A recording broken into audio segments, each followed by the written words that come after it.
अस्सलाम वालेकुम दोस्तों, जैसा कि आप करंट सिचुएशन में देखें, मीडिया न्यूज चैनल्स हो जाए या सोशल मीडिया के प्लेटफॉर्म हो जाए, यहाँ सिर्फ नफरत ही बांटी जा रही है। हुकूमत ने अपने पिछले कार्यकाल में क्या कुछ काम किया इस पर तो कोई बात ही नहीं कर रहा है, बल्कि सिर्फ नफरत फैलाई जा रही है कि हिंदू ये कर रहे हैं, मुसलमान नमाज पढ़ रहे हैं तो बाहर पढ़ रहे हैं, या फिर जो बहुत सारी चीजें करंट सिचुएशन में आपने देखी होगी। उन्हीं में से एक जो अभी मामला बहुत ज्यादा ट्रेंड हुआ कि कर्नाटक में मुस्लिम लड़कियों को हिजाब पहनकर स्कूल में लेने से इनकार कर दिया। मतलब स्कूल वालों ने मना कर दिया, उन्हें कहा कि हिजाब पहनकर आप नहीं आ सकते। तो ये मामला क्या था और क्या कुछ अभी चल रहा है उसमें, उसी पर आज हम बात करेंगे।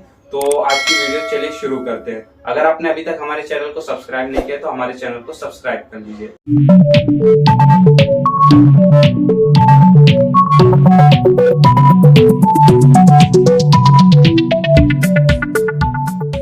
तो ये सब स्टार्ट होता है कर्नाटका के एक डिस्ट्रिक्ट उडुपी में, जहाँ पे पीयू नाम की एक कॉलेज थी। वहाँ पे 5-6 लड़कियों को कॉलेज प्रीमाइसेस में आने से रोका गया और बोले कि आप जब तक हिजाब नहीं उतारेंगे, मतलब नहीं पहनेंगे, तब तक आपको लेक्चर्स अटेंड नहीं करने देंगे और कॉलेज प्रीमाइसेस में रहने भी नहीं देंगे।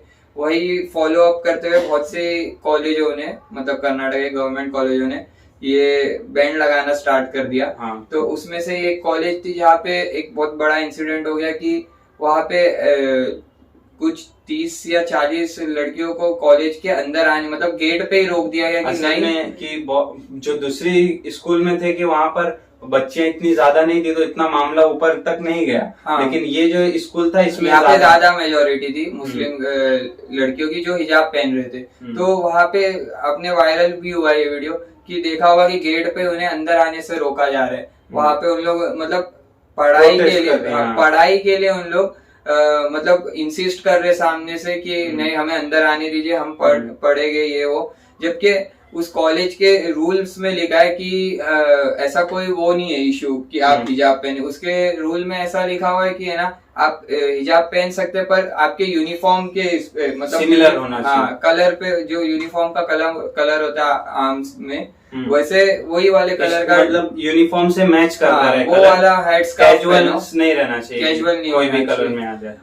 और ये बताने के बाद भी उन लोग ये बोल रहे हैं कि नहीं, हमें जो हायर अथॉरिटी से, मतलब जो उधर के डिस्ट्रिक्ट के जो रूलिंग पार्टी ये बोला है कि नहीं, हमें एक कोड ऑफ कंडक्ट से चलना पड़ेगा और आपको ये नहीं पहनने के अलाउड है। तो ये इंसिडेंट के बाद एक इंसिडेंट, मतलब इतना वो हो रहा था कि है ना, लोग वहां पे प्रोटेस्ट करने लग गए कि मतलब कम से कम 10-15 दिन का एक प्रोटेस्ट भी हुआ वहां पे। जब ये बातें हुई तो फिर एक इंटरव्यू में एक कॉलेज के वो प्रिंसिपल ने ये बोला कि है ना, हम खुद एक गवर्नमेंट एम्प्लॉय है और हम पे खुद ऊपर से एक वो प्रेशर आ रहा है, दबाव आ रहा है कि हमें इन लोग को रोकना ही पड़ेगा, क्योंकि अगर हम नहीं रोकेंगे तो हमें ये बोला गया कि आप अगर नहीं रोकेंगे तो दूसरे दिन से वहां पे बहुत से लड़के आ जाएंगे जो ऑरेंज कलर का शॉल पहन के नारेबाजी करेंगे रिलीजियस। तो ये वजह, मतलब एक हार्मनी और एक पीस बनाने के लिए वो रोकना ही पड़ेगा हमें, भले अगर वो रूल्स के खिलाफ ही जा रहा है। तो ये वजह से प्रॉब्लम आ रही है वहाँ पे। और जैसा कि आप देखे होंगे कि अभी एक करंट सिचुएशन में एक कल की दिन की वीडियो है, परसों के दिन की वीडियो है, जो बच्ची एक बहुत ज्यादा वायरल हो गई। वो अकेले खड़ी थी और पीछे बहुत सारे कुत्ते भौंक रहे थे अकेले आके, जो बेचारी अकेले डटी रही और आगे के उसको पूरा घेर लिया गया। तो इसी तरीके का मामला और भी हो सकता था बहुत सारे स्कूलों में, तो उसको रोकने के लिए ही किया जा रहा था। लेकिन मतलब यहाँ पर सवाल ये खड़े होता है कि उस वक्त पुलिस कहाँ थी? पुलिस वगैरह का कोई इसमें रोल ही नहीं है कि पुलिस का काम क्या है। यहाँ पर कोई रोल ही नहीं आ रहा है कि पुलिस मतलब हटा दिया गया इस केस से, पुलिस को हटा दिया गया।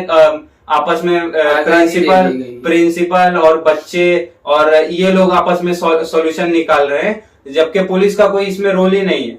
यानी पुलिस की कोई हैसियत ही नहीं है इसमें, इस केस में ऐसा लग रहा है बिल्कुल। और पुलिस पर और भी सवाल इसलिए भी उठाए जा रहे हैं कि बहुत कोई पंडित है, उनका कहना है कि ऐसे लोगों को निकाल कर बाहर फेंक दिया जाए, जो मतलब कह रहे हैं कि नहीं, हमें हिजाब पहनकर स्कूल आना है तो उनकी जरूरत ही नहीं स्कूल से, उन्हें निकाल देना चाहिए।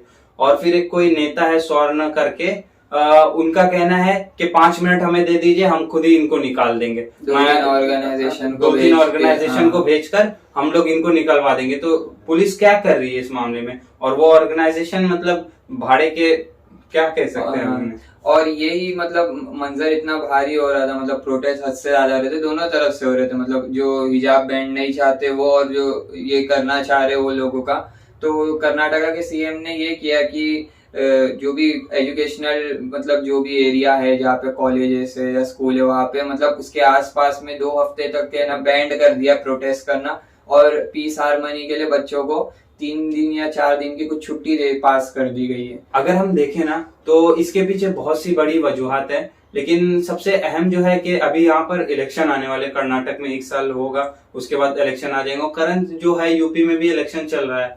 तो जैसा कि हम जानते हैं बीजेपी का इतिहास रहा है कि वो काम वगैरह पर ध्यान नहीं देती है। उसका जो अहम मुद्दा होता है इलेक्शन के लिए वो हिंदू मुसलमान लड़ाई का होता है कि किस तरह लड़ाई की जाए। कहीं लड़ाई हो जाएगी तो बस हिंदू वोट मिलने लगेंगे, हिंदू मतलब वो कहने लगेंगे हिंदू खतरे में है और फिर हिंदू को वोट मिलने लगेंगे। उनका जो मास्टर स्ट्रोक कहा जा सकता है कि इलेक्शन में ये है। और मतलब आपने पहले भी इसके रिलेटेड देखा ही होगा, जैसे कि एक मॉब लिंचिंग स्टार्ट हुई थी बीच में, फिर उसके बाद कि मस्जिदों के बाहर नमाज नहीं पढ़ना चाहिए, और इस तरीके का मतलब नया नया लाते रहते हैं बीजेपी वाले। और अभी के लिए आप देखेंगे तो ये करंट नया सिचुएशन लाया है कि मतलब लड़कियों के ऊपर की हिजाब पहनकर नहीं आ सकती हैं। और हैरानी की बात तो ये है कि यही गवर्नमेंट का एक स्लोगन है, बेटी बचाओ बेटी पढ़ाओ, पर बेटी पढ़ाने के टाइम पे आप ऐसी रुकावटें लाएंगे तो बेटियां पढ़ेगी कैसे। अब ये बहुत छोटा सा मुद्दा देखा जाए तो ये आज से नहीं हो रहा है, बहुत जमाने से लोग पहनते आ रहे हैं, और खासकर जहाँ पे हो रहा है वहां के रूल में भी नहीं है। दूसरी चीज ये कि हमेशा से इंडिया को हम क्या बोलते हैं, रिच इन कल्चर है, यूनिटी इन डाइवर्सिटी है, ऐसी सारी मतलब इंडिया की खासियत यही है, और टॉलरेंस है। हमेशा से हम देखते हैं, मतलब हमारी आजादी को कितना टाइम हो गया, तब से आज तक ऐसी सारी चीजें होती नहीं जो आजकल हमें देखने मिल रही कुछ साल 2-3 सालों में।